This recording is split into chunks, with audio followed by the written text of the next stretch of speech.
10 কোটি টাকা আর্থিক অনিয়মের অভিযোগে পাবনায় অগ্রণী ব্যাংক কাশীনাথপুর শাখার ব্যবস্থাপক সহ 3 জনকে আটক করেছে পুলিশ। বৃহস্পতিবার মধ্যরাতে তাদের আটক করা হয়। পুলিশ জানায়, বৃহস্পতিবার অগ্রণী ব্যাংকের রাজশাহী বিভাগীয় অফিস থেকে 5 সদস্য বিশিষ্ট অডিট টিম সাঁথিয়া উপজেলার কাশীনাথপুর শাখায় অডিটে যান।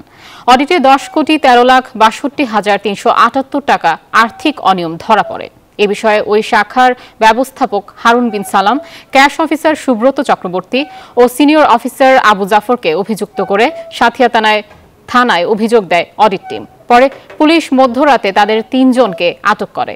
সাঁথিয়া থানার অফিসার ইনচার্জ আনোয়ার হোসেন জানান, আজ শুক্রবার আটককৃতদের আদালতে পাঠানো হবে।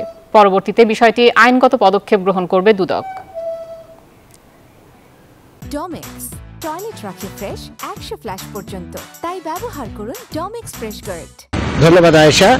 যেমনটি আপনি বলছিলেন, আমি এখন দাঁড়িয়ে রয়েছি পাবনার সাঁথিয়া উপজেলার কাশীনাথপুর অগ্রণী ব্যাংকের ঠিক পাশেই।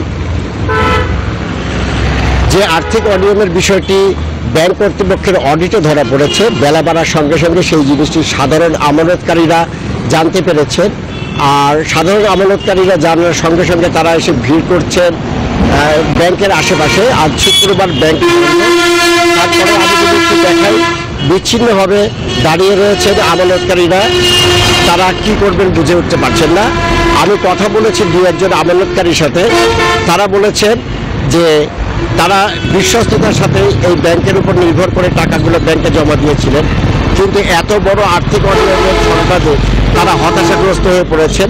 তারা শঙ্কাবোধ করছেন যে তাদের এই টাকাগুলো আদৌ তারা ফেরত পাবেন কিনা। তারা দ্রুত সময়ের মধ্যে বিষয়টি তদন্ত করে এবং তারা এর সাথে যারা জড়িত তাদের শাস্তি দাবি করেছেন। আমরা সাঁথিয়া থানার সাথে কথা বলেছি, আজকের দিনের একটি সময় তাদেরকে আদালতের মাধ্যমে কারাগারে পাঠানো হবে এবং পরবর্তী আইনগত পদক্ষেপ তখন নেওয়া হবে। আমার কাছে এই ছিল কাশীনাথপুর অগ্রণী ব্যাংকের পাশ থেকে সর্বশেষ তথ্য। ফিরে যাচ্ছি স্টুডিওতে। আয়েশা।